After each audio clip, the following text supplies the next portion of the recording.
Alhamdulillah ya, semoga sehat-sehat. Iya. Jadi hari ini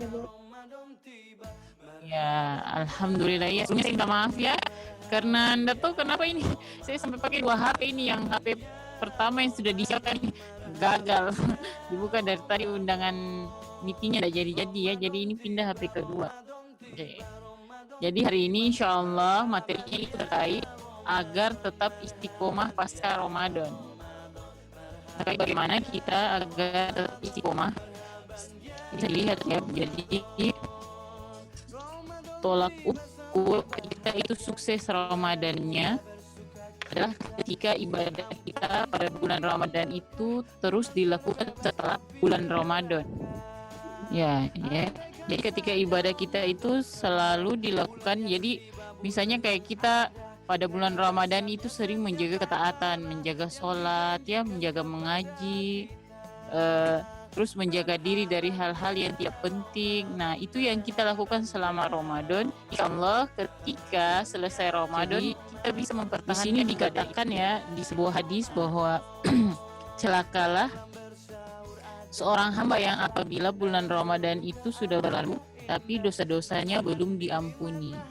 Nah, jadi hadis ini merupakan sebuah gambaran bahwa rugi orang yang sudah mengikuti bulan Ramadan tapi dia sama sekali tidak mendapatkan ampunan yang Allah berikan bulan Ramadan. Padahal kita tahu bulan Ramadan itu adalah bulan di mana Allah menurunkan Al-Quran, sekaligus juga bulan membakar dosa-dosa, istilahnya begitu ya. Jadi Ramadan itu bulan yang datang untuk membakar dosa-dosa atau membersihkan dosa-dosa kita yang lalu. Nah, jadi kalau orang itu sudah dapat Ramadan tapi ternyata dia sama sekali tidak mendapatkan ampunan daripada dosa-dosanya yang lalu. Oke. Jadi ternyata di sini bagaimana caranya agar orang tuh bisa pasca Ramadan ya. Jadi kan orang tuh begini, kalau Ramadan kan pasti keluar rumah pakai kerudung kan begitu tuh, rajin ngaji nih, rajin ikut kajian ya karena bulan puasa, atau rajin tarawih kan. Sekarang kan kita tidak tarawih ya karena corona, maksudnya tarawih di rumah. Nah, jadi orang kalau bulan Ramadan itu semangat beribadahnya itu tinggi ya. Kenapa? Karena orang tahu itu bulan orang nanti dapat banyak dapat pahala begitu. Tapi ini yang lucu, kenapa ketika Ramadan justru malah berkurang ibadahnya. Nah, padahal sebenarnya Ramadan itu datang untuk melatih kita supaya amalan yang kita lakukan di bulan Ramadan itu bisa bertahan ya di bulan-bulan berikutnya, istilahnya 11 bulan berikutnya hingga kita ketemu Ramadan. Nah, jadi ada beberapa tips yang saya akan bagi ya kepada adik-adik sekalian. Ada ya, selalu beramal soleh. Maksudnya bagaimana? Jadi selalu beramal soleh itu adalah selalu mempertahankan ibadah-ibadah yang sudah dia laksanakan tadi di bulan Ramadan, di bulan di luar Ramadan. Nah, jadi semangat beramal soleh ini tidak boleh hilang. Jadi karena semangat tadi pas Ramadan iya semangat, pas di luar Ramadan tidak semangat, Anda boleh begitu. Yang betul adalah semangat Ramadan tadi harus dipertahankan. Ya, supaya apa?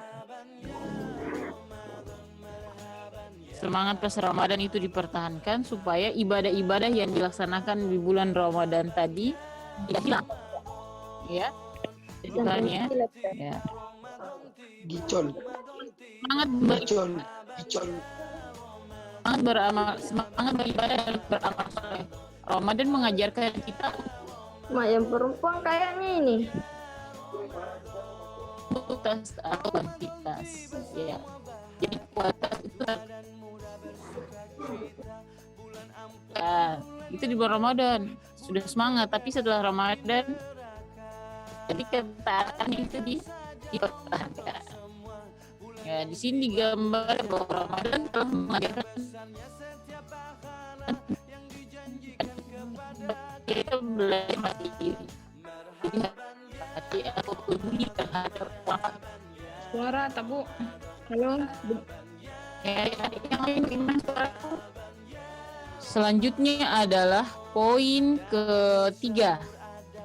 Jadi kalau slide-nya tolong ditampilkan itu poin ketiga ya.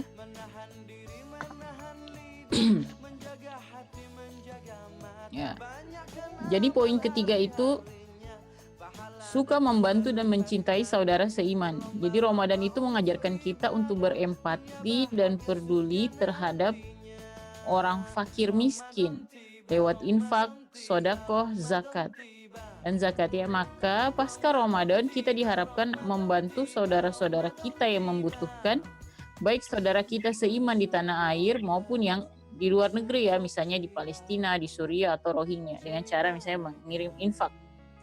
Nah, di sini menarik bahwa bulan Ramadan itu menjadikan kita orang-orang yang berempati. Ya, artinya kita itu rasa pedulinya tinggi pada orang lain yang mengalami kesusahan. Ya, jadi harusnya setelah Ramadan rasa empati itu tetap tumbuh, tidak boleh hilang, karena jangan pikir pada bulan Ramadan saja ini kita berinfak yang banyak. Ya, kita keluarkan sedekah, kita keluarkan zakat misalnya gitu. Nah, tapi setelah Ramadan malah kebiasaan-kebiasaan baik ini hilang. Nah, ini bertanda apa? Bahwa boleh jadi amalan ibadah pas Ramadan itu tidak membekas di diri kita. Dan kita hanya menjadikan Ramadan sebagai ibadah ritual. Gitu ya, ibadah ritual istilahnya ya, kebiasaan saja. Oh, karena kebiasaan Ramadan begini. Setelah Ramadan, kembali lagi ke keadaan awal, apa yang biasa-biasa saja kayak tidak ada Ramadan. Padahal itu adalah suatu kesalahan, karena justru Ramadan ini sebenarnya bulan yang datang untuk menggembleng kita. Ya, menggembleng itu artinya dia itu mendidik kita untuk senantiasa bisa beramal soleh ya. Jadi baik, next, selanjutnya slide keempat ya. Jadi di slide keempat ya, kita lihat sini adalah selalu menjaga sholat berjamaah. Ini sebenarnya untuk laki-laki ya. Nah, jadi Ramadan itu mengajarkan kita untuk selalu menjaga sholat berjamaah lewat salat tarawih, witir, dan qiyamul lail di masjid. Maka diharapkan pasca Ramadan kita terbiasa melakukan sholat berjamaah di masjid. Ini untuk laki-laki ya, yang tadinya malas ke masjid ya. Jadi ketika bulan Ramadan itu semangat 45 orang untuk pergi sholat. Apalagi tarawih ya, cuma sekarang kan kita tarawihnya di rumah ya, karena kita dalam keadaan pandemi. Nah, jadi diharapkan setelah Ramadan itu orang-orang senantiasa berjamaah untuk melaksanakan sholat di masjid. Ya. Selanjutnya yang kelima, menjaga sholat sunnah. Ya. Jadi Ramadan itu menggalakkan kepada kita untuk semangat melakukan ibadah sunnah. Maka pasca Ramadan kita diharapkan untuk tetap istiqomah dalam menjaga sholat sunnah seperti rawatib, sholat sunnah duha, tahiyatul masjid, sholat setelah wudu, tahajud, witir, serta sholat sunnah fajar. Ya, jadi kita ketahui bahwa di bulan Ramadan itu semua amalan sunnah itu dia bernilai pahala seperti pahala ibadah wajib. Dan ibadah wajib itu pahalanya dilipat gandakan ya, berkali-kali lipat daripada pahala sholat wajib itu sendiri begitu. Nah, ini menunjukkan apa? Bahwa pahala yang ada di bulan Ramadan itu, kalau istilahnya orang bilang tuh diobral begitu ya. Nah, jadi ada diskon besar-besaran. Jadi harusnya kita kalau dapat keadaan diskon bagaimana? Pasti serbu, ibaratnya begitu. Ya, kita akan senantiasa mencari diskon itu. Nah, diskon itu sekarang ada di bulan Ramadan. Allah sudah menyediakan pahala yang banyak. Yang bagaimana caranya kita dapat? Melalui mengerjakan semua amalan-amalan yang ada di dalam bulan Ramadan supaya kita bisa mendapatkan pahala yang banyak. Oke ya. Jadi selanjutnya poin keenam ya, suka membaca Al-Quran. Jadi Ramadan telah mengajarkan kepada kita untuk tadarus atau berinteraksi dengan Al-Quran. Karena Ramadan adalah bulan Al-Quran, maka sepeninggal Ramadan kita diharapkan terbiasa dengan membaca Al-Quran dan berinteraksi dengannya pada setiap saat. Ya, jadi ini juga sekaligus pengingat ya bagi saya ya, bahwa jangan sampai kita ini terlalu banyak main HP ya, sehingga kita itu lupa membaca Al-Quran. Padahal Al-Quran itu sendiri adalah panduan hidup kita, ya, yang mana di situ berisi perintah dan larangan, ya, hukum-hukum Islam yang harus kita pelajari. Jadi Al-Quran itu minimal dia memiliki 5 hak pada kita, ya. Yang pertama itu untuk diimani, yang kedua untuk senantiasa dibaca, yang ketiga untuk senantiasa ditadaburi. Ya, ditadaburi itu dibaca sambil dipahami maknanya. Yang kelima itu untuk didakwahkan. Jadi artinya Al-Quran itu kalau sudah tahu ya harus dia didakwahkan ke orang lain. Dia tidak boleh untuk dirinya sendiri. Dan yang terakhir adalah untuk diterapkan. Ini terkait dengan negara. Ya, bahwa ternyata juga di hadis yang lain dikatakan bahwa barang siapa membaca Al-Quran, nanti Al-Quran di hari kiamat jadi syafaat. Syafaat itu artinya menjadi penolong bagi siapa yang membacanya. Jadi derajat orang di hari kiamat itu juga tergantung dengan seberapa banyak ayat Al-Quran yang sudah dia baca. Dia akan memiliki derajat sebanyak itu atau setinggi itu. Kalau di hadis lain dikatakan barang siapa senantiasa membaca Al-Quran, nanti di hari kiamat dia mendapatkan naungan dari ayat-ayat yang dia baca. Digambarkan surat Al-Baqarah dan surat Al-Imran itu seperti 2 burung, ya, yang terbang menutupi kita di hari kiamat dari panasnya sinar matahari. Itu adalah dari amalan baca Al-Quran. Selanjutnya adalah ya poin ke-7. Ya, poin ke-7, memiliki sahabat taat. Nah, ini kan menarik. Kenapa?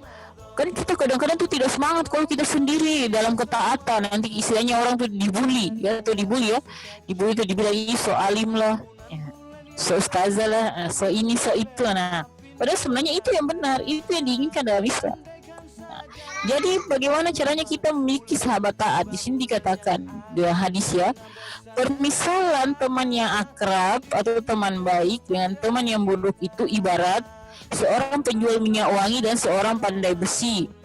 Penjual minyak wangi mungkin akan memberimu banyak minyak wangi, atau engkau bisa membeli minyak wangi darinya, dan kalaupun tidak engkau tetap mendapatkan bau harumnya.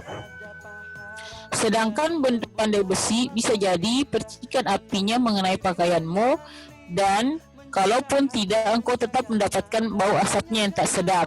Nah, di sini digambarkan 2. Jadi teman yang baik itu seperti penjual parfum. Penjual parfumnya, jadi penjual parfum itu kemana-mana pasti harum. Nah, diibaratkan begitu, teman-teman yang baik itu seperti penjual parfum. Artinya apa? Setiap kelakuannya itu pasti memberikan bekas, ya, atau pengaruh baik kepada kita. Beda dengan teman-teman yang buruk. Digambarkan teman-teman yang buruk itu seperti itu, ya, pandai besi. Kenapa pandai besi? Jadi kalau orang buat besi itu, ya digambarkan itu prosesnya yang sangat lama dan juga bau besi begitu. Jadi orang dekat-dekat situ busuknya, ibaratnya begitu. Nah, itu juga tergantung dengan perilaku. Jadi ada orang perilakunya yang satu mencerminkan kebaikan, yang satu mencerminkan keburukan. Dan kita itu tergantung teman kita, teman bergaul kita. Kalau teman bergaul kita orang-orang taat, orang-orang soleh, insya Allah mereka akan selalu mengingatkan kita untuk berada dalam keadaan taat. Nah, sementara kalau teman-teman kita orang tidak soleh, ya, maka justru ketika kita melaksanakan ketaatan dia tidak mendukung, dan boleh jadi bahkan dia membuli. Ya, dia mengatakan Jami begitu, Jam mau begitu, Jam mau pakai kerudung misalnya begitu, ya. Kalau orang mau tutup aurat dia bilang jangan, ini udah cantik, ya, atau enggak ini, ya, sebagainya. Ya, orang mau jadi baik, ya, orang mau rajin sholat dia bilang Jami so alim. Nah, itu ciri-ciri teman yang tidak taat. Ya, lanjut, ya. Yang ke-8, mengikuti kajian intensif. Ya. Jadi mengikuti kajian intensif, salah satu kunci istiqomah adalah dengan seringnya kita mengikuti majelis-majelis ilmu. Karenanya dari situlah kita akan mendapatkan pemahaman. Pemahaman itulah yang akan mempengaruhi tingkah laku kita. Jadi orang itu berperilaku sesuai pemahaman. Jadi kalau ada itu pahamnya bagaimana, itu yang nanti dilakukan sehari-hari. Maka pemahaman itu sangat penting. Kenapa? Karena dia itu adalah penentu kita mau bikin apa, ya, di dunia ini. Itu tergantung dengan pemahaman. Jadi wajar kalau misalnya kita sering disuruh untuk belajar, kita disuruh untuk sering mendengar rekaman audio visual misalnya atau visual, ya itu semua untuk menambah informasi. Nah dari informasi itulah menghasilkan pemahaman. Pemahaman itulah yang nanti mempengaruhi kehidupan kita atau tingkah laku kita. Ya itu ya. Lanjut. Nah jadi bagaimana caranya? Pemahaman itu kita dapatkan mau tidak mau harus dengan mengikuti kajian. Jadi tidak bisa kok tidak ngaji, iya tidak bisa. Karena pemahaman itu berlangsung terus menerus, kita belajar itu terus menerus, tidak boleh bercukup diri dengan mengatakan ya sudah saya segini, mau saya segini, dan tidak bisa. Dalam Islam itu orang belajar dari buaya hingga liang lahat, istilahnya begitu ya. Yang kesembilan adalah banyak mengingat mati. Kalau di sini di hadis dikatakan ya mayit itu diiringi oleh 3 perkara. 2 perkara akan kembali, ya 1 perkara akan tetap tinggal bersama dirinya. Ketiga perkara yang mengiringi mayit itu adalah keluarganya, hartanya dan amalnya. Keluarga dan hartanya akan kembali, yang tinggal bersama dia adalah amalnya. Nah ini menarik bahwa kita itu diperintahkan untuk senantiasa ingat mati. Dalam artian adalah bagaimana caranya kita beramal di dunia ini, supaya kita bisa terhindar dari maksiat, bahwa jangan sampai saya bikin begini ternyata setelah itu saya mati dan seterusnya. Nah itu bahaya. Nah sehingga apa? Sehingga dengan banyak mengingat mati ini kita akan terhindar dari kemaksiatan. Oke ya, yang ke-10 terakhir ya, istiqomah dalam ibadah. Nah di sini dikatakan yang paling dicintai oleh Allah adalah amal yang paling terus menerus dikerjakan meskipun sedikit. Ya, jadi jangan dipandang enteng bahwa segini-gini ji amalanku, padahal sebenarnya itulah amal yang dicintai oleh Allah. Biar sedikit tapi konsisten atau terus menerus. Ya meskipun sedikit tapi dilaksanakan terus menerus. Ya silahkan, mungkin sampai di sini Bu. Kalau ada pertanyaan bisa langsung. Oh iya, terima kasih Bu Juni. Jadi demikianlah nak pemaparan materi tentang tips tetap istiqomah pasca Ramadan. Siapa tahu ada anak-anakku yang mau bertanya seputar materi atau di luar materi juga bisa. Silahkan.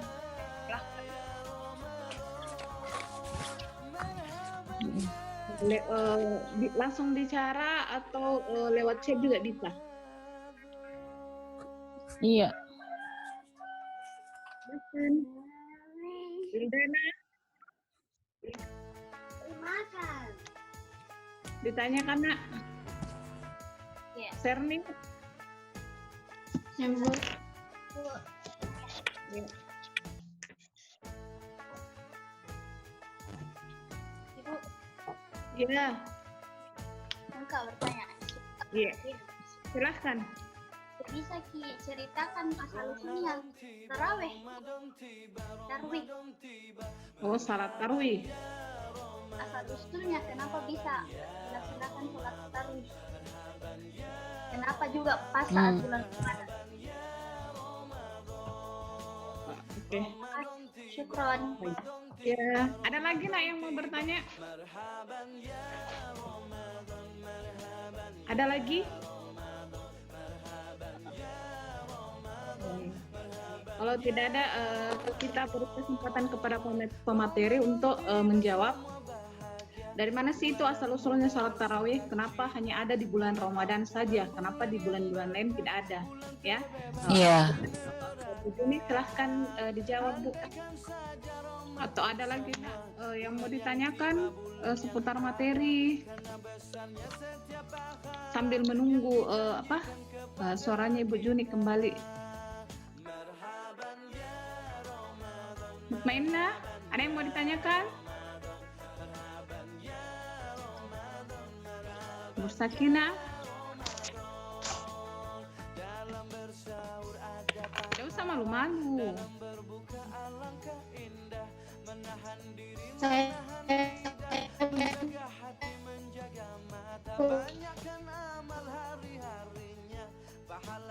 Siapa ini yang berbicara? Gelombang juga suara tanah cerdas. Go. Iya. Anak cerdas. Kenapa tidak bagus pianonya deh? Coba sih orang yang bersuara. Bagus kan?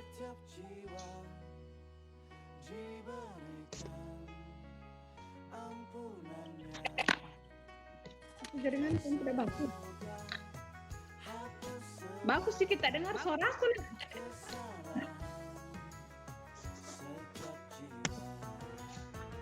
Mau bertanya, Bu. Oh, iya, bertanya Miki atas nama siapa? Dengar sih, Bu. Iya, sudah ngerti, Nak. Siapa ini yang bertanya? Namanya?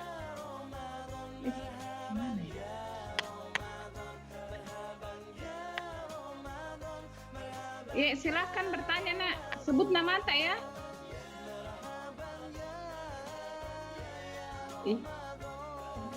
Gantung. Halo, anak cerdas. Siapa tadi itu yang mau bertanya? Yang jalan jaringanku, Bu. Ntar nih, Bu, tunggu dulu perbaiki jaringanku, Bu. Serni, sambil tunggu pemateri ya, kita tambah pertanyaan dulu. Oke, Serni, silahkan. Begini, Bu, bagaimana hukumnya sebuah perkara jika seorang telah melaksanakan puasa tapi tidak melaksanakan sholat? Bagaimana hukumnya jika seseorang melakukan puasa tapi tidak sholat? Melaksanakan sholat. Iya. Ya, Bu, terima kasih. Iya, sama-sama.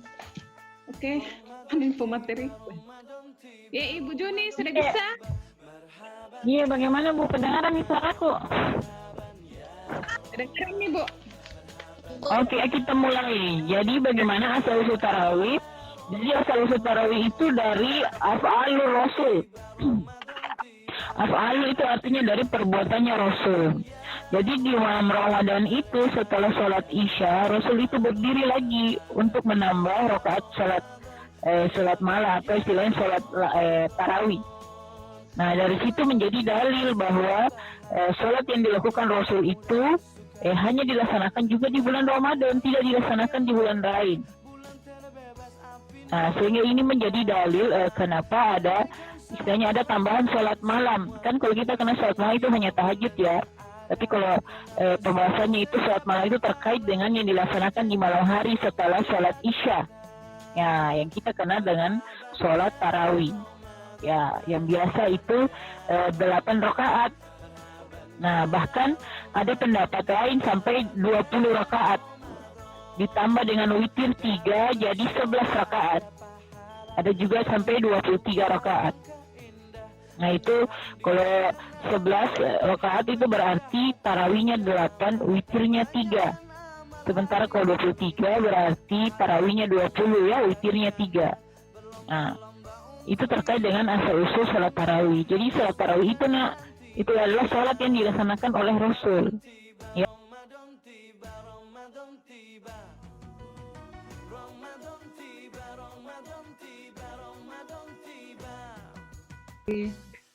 Pemateri Tidak, Ibu. bisa dipahami ya, Nak? Bisa dipahami ya?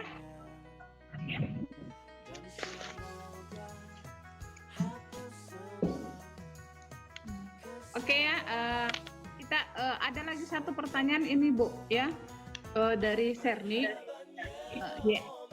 Bagaimana hukumnya jika kita berpuasa tapi kita tidak sholat? Ya. Silakan. Ya, bismillahirrahmanirrahim. Nah, jadi dari sekalian ya, istilahnya di sini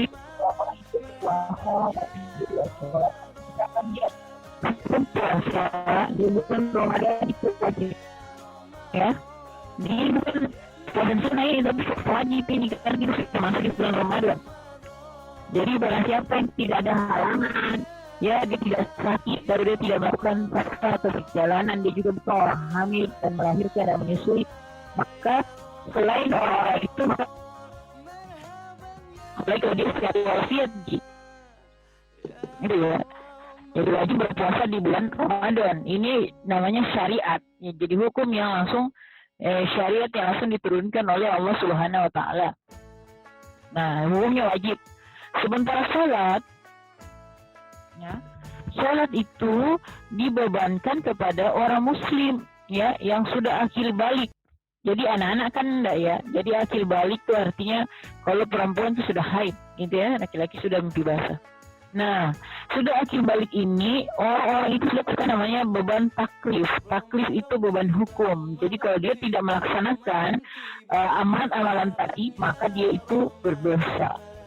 Ya, contoh ya, misalnya salat itu satu hari ada 5 yang wajib, belum yang sunnah ya.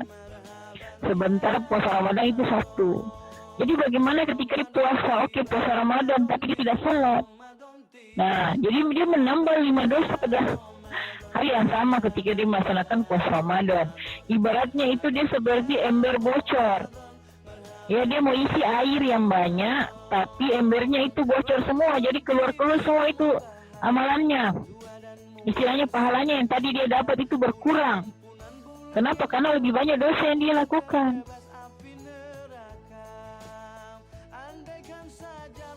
Iya, sampai di sini didengar ya suaraku? Iya, didengar sih, Bu. Ya. Nah, jadi istilahnya itu seperti ember bocor ya. Dia ingin melaksanakan amal ibadah ya. Jadi embernya itu diisi air yang banyak, ibaratnya pahalanya begitu. Tapi pahalanya itu berkurang karena ternyata embernya itu bocor. Karena kenapa? Karena dari tidak salat tadi. Jadi lebih banyak dosa yang dilakukan. Bayangkan sholat 5 hari sekali. Itu 5 pahala nih, yang dia tidak laksanakan sholat sudah 5 nih dosanya. Mana lagi puasa 1 pahalanya. Ya, puasa Ramadan saja. Padahal puasa Ramadan tidak ada bedanya dengan sholat. Yang sama-sama adalah hukumnya wajib. Tidak ada bedanya dengan menutup aurat. Istilahnya ya, menutup aurat ya, kota ya, kalau perempuan berarti pakai jilbab dan kerudung. Nah, itu semua sama, tidak wajib beda-bedakan bahwa saya puasa saja, saya tidak usah sholat.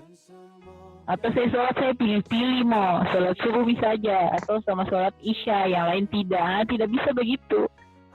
Karena itu semua adalah bagian dari syariat yang sudah Allah turunkan. Berarti mau tidak mau kita harus melaksanakannya, baik kita terpaksa atau kita sukarela, berat ataupun ringan yang kita rasa. Jadi wajar kalau dalam Islam bagaimana caranya kita untuk senang beribadah, ya berarti memang kita harus senantiasa mempelajari Islam supaya dalam kehidupan kita ketika kita beramal kita tidak merasa berat, ya, atau kita tidak merasa putus asa. Misalnya kalau kita beramal terus tapi hidupku begini-begini saja, misalnya begitu. Padahal boleh jadi ya dikatakan di Al-Quran apa yang kamu suka itu boleh jadi itu buruk bagimu, dan boleh jadi apa yang kamu itu benci ternyata itu baik bagimu. Allah itu mengetahui sedangkan kamu tidak mengetahui. Jadi maksudnya apa? Disuruh sholat, disuruh puasa tadi karena itu nanti dapat banyak ampunan dari Allah, dapat pahala, dapat rahmat. Boleh jadi karena kita melakukan amalan yang baik ini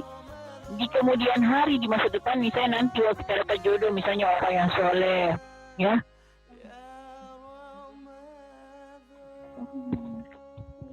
nah dapat orang yang soleh, ataukah kehidupan kita di kemudian hari itu dimudahkan urusannya sama Allah itu dari amalan-amalan yang kita laksanakan dulu. Kan kita tidak tahu bagaimana balasan yang Allah akan berikan.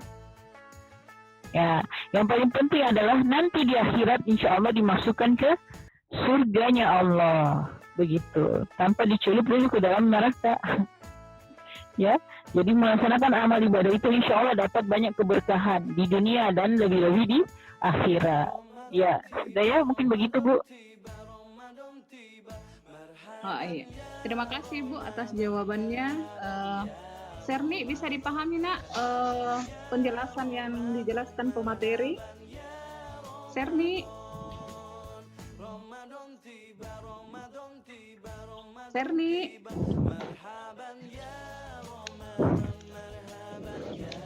Oke, mungkin dia sudah tidak terlihat. Ada lagi nak yang mau bertanya? satu pertanyaan lagi.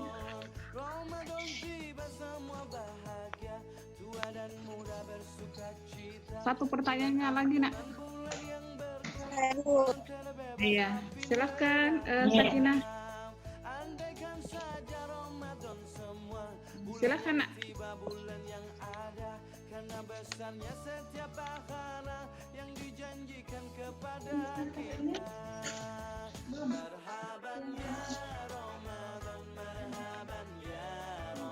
Ya, silakan Nur Sakinah.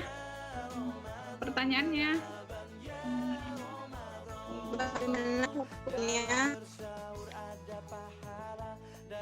Bagaimana hukumnya?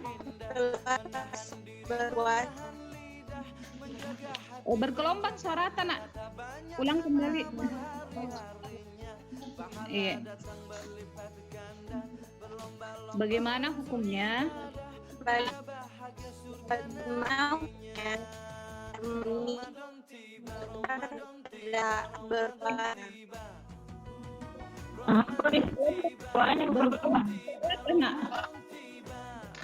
Perbaiki dulu jaringan. Iya. Atau bisa lewat chat juga di sana. Chat saja ya. Iya, karena tidak, iya. Karena bergelombang suara Anak Cerdas.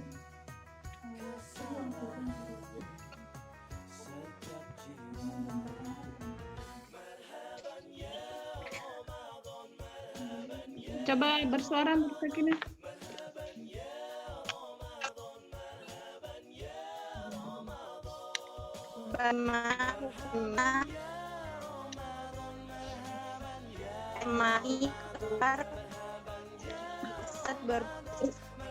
Bergelombang suara Anak Cerdas. Pakai chat saja. Iya. Saya tunggu chat. Iya.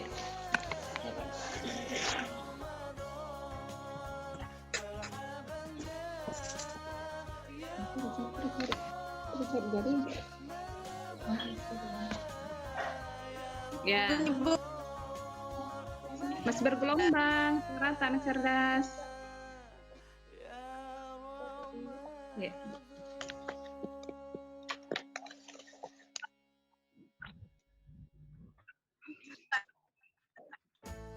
Coba Ki bicara lagi. Bagaimana hukumnya?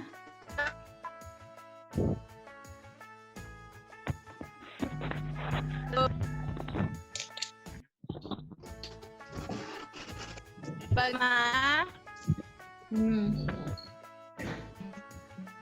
hukum ini keluar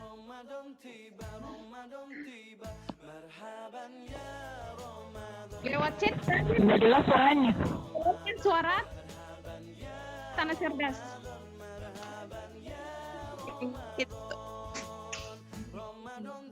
Bagaimana caranya Kak? Supaya di chat Ki.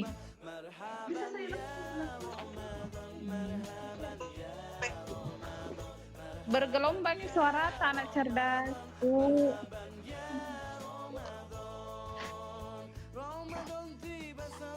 Chat Niki saja supaya bisa dibacakan. Oke? Nanti dulu Bu. Iya. Oke, saya bacakan ya. Iya, ya. Iya.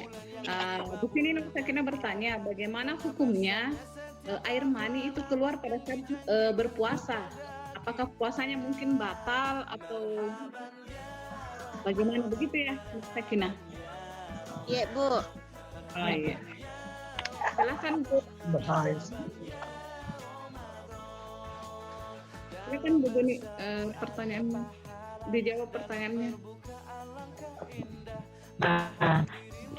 Jadi begini, jadi puasa keluar air mani itu dilihat dulu dari penyebabnya. Ya, jadi dia keluar karena apa? Jadi banyak faktor air mani itu keluar. Ya, yang pertama itu dia karena dorongan syahwat misalnya, dorongan nafsu ya. Misalnya dia melihat sesuatu yang merangsang. Nah, dan itu menyebabkan reaksi biologis terjadi di dalam diri, akhirnya keluar air mani. Bisa juga itu yang pertama ya. Yang kedua, air mani juga bisa keluar dalam keadaan dingin. Jadi ada tuh namanya situasi kalau hari yang dingin sekali, misalnya hujan dan sebagainya. Nah, itu bisa keluar air mani. Nah, itu respon tubuh. Itu ya, yang kedua. Yang ketiga juga air mani itu biasa keluar. Ya, jadi biasa keluar itu dengan penyebab tertentu juga dengan kalau dikatakan tadi ya dengan adanya rangsangan. Tapi sebenarnya lebih kepada rangsangan itu sendiri apakah dengan dia masuk melalui informasi yang dia dengar, dia lihat atau yang dia nonton. Ya, dia nonton atau dengan yang dia dengar. Kan biasa ada video-video ya, misalnya kan dia buka Instagram terus salah pencet ke Instagram itu ada semua infonya bagus ya. Dan artian tercampur itu jelek baik itu ada semua. Nah ternyata saya klik, kalau dia klik terus yang begini hasilnya. Nah jadi seperti itu. Nah jadi bagaimana ketika dia keluar air maninya terus dia dalam keadaan berpuasa, maka dilihat sebabnya tadi kalau dia keluar itu kalau dorongan syahwat jadi dia batal. Karena puasa itu juga salah satunya syaratnya adalah menahan diri dari itu merangsang ya hingga keluarnya air mani. Biasa orang keluar air mani itu orang masih berhubungan, atau orang terangsang tadi karena sesuatu yang pornografi itu. Nah, jadi kalau dia keluar karena dorongan syahwat pasti batal, itu fix batal 100%. Jadi bagaimana pada saat puasa terus keluar batal ya. Yang kedua, kecuali kalau dia keluar tadi bukan karena dorongan syahwat. Jadi ada juga tuh orang misalnya kaget dia bawa motor ya. Terus tiba-tiba dia ditabrak dari belakang. Keluar semua tuh baik air mani, air kencing gitu keluar semua karena dia juga dalam keadaan kaget. Nah itu tidak batal. Ya karena dirinya itu dalam keadaan shock ataukah dalam tadi kondisi yang dingin. Kondisi dingin hingga mengeluarkan air mani itu keluar, itu pun tidak batal. Yang penting ketika keluar segera dibersihkan. Nah, kenapa? Karena dia ini najis, tidak sah salatnya kalau ada air mani yang terkecil. Ya mungkin begitu, Bu. Berarti misalnya Bu, kalau misalnya air mani itu keluar secara sengaja atau tidak sengaja, apakah tetap dia mandi wajib seperti itu? Ya, jadi memang salah satu syaratnya juga orang bukan wajib ya, mandi besar istilahnya ya, mandi ya. Itu adalah ketika keluar air mani. Ya, jadi kalau keluar tetap dia harus mandi. Ya, supaya apa? Supaya menghilangkan najis tadi hingga dia bisa melaksanakan sholat. Ya, sholatnya itu insya Allah diterima ketika dia bersih dari najis tadi. Jadi silahkan adik-adik itu ya. Kalau misalnya dalam keadaan begitu, itu harus mandi dulu ketika dia keluar.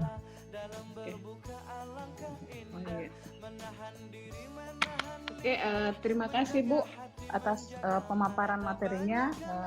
Saya harap Nur Sakinah paham ya. Siapa tahu adik seperti itu jadi diinformasikan saja. Karena waktu sudah menunjukkan 9.41, jadi mungkin pesantren kilat untuk hari ini kita tutup ya. Terima kasih Bu Juni atas materi yang diberikan. Ya,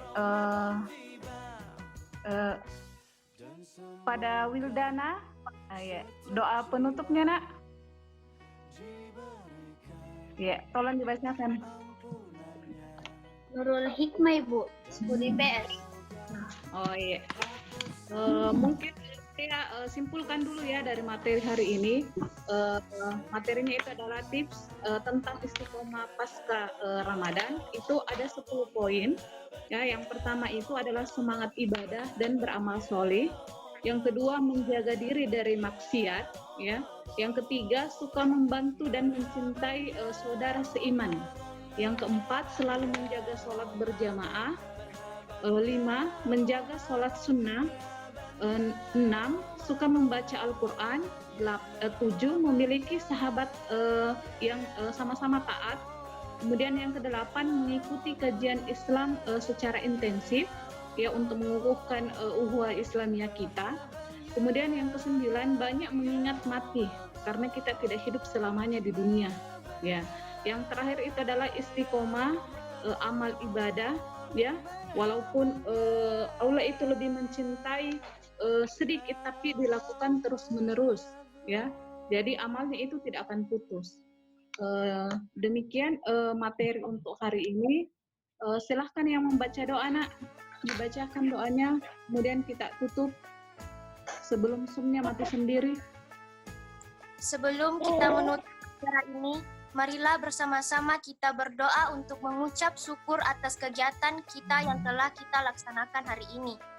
Allahumma ya Allah ya Tuhan kami, dengan mengucapkan puji serta syukur kehadirat-Mu atas segala rahmat karuniamu yang telah Engkau limpahkan kepada kami.